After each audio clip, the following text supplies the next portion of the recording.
Kim Chu, namigay ng blessings sa madlang ukay-ukay sellers.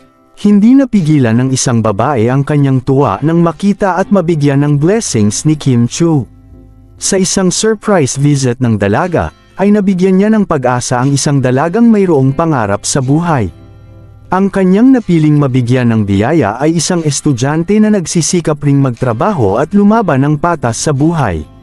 Medyo napaluha rin siya dahil nakita niya ang kanang idol na si Kim Chu. Pagkahag-ailap pa lamang sa may pintuan papasok ni Kim Chu ay agad tumulo ang luha niya sa galit.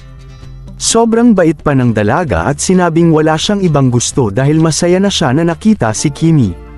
Pero, laking gulat niya nang isiwalat ni Kim Chu ang sorpresang nakalaan para sa kanya.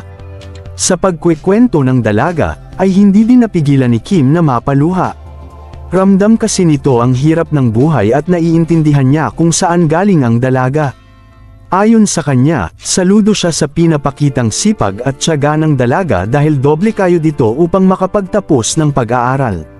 Nang ibigay na ni Kimi ang 10,000 pesos ay napahagulhol ng tuluyan ang babae. Pati si Kim Chu ay naiyak na din dahil sa natouch ito sa tinuran ng babae. Samantala, likas talagang matulungin di Kim Chu kaya naman palaging umaapaw ang blessings para sa dalaga.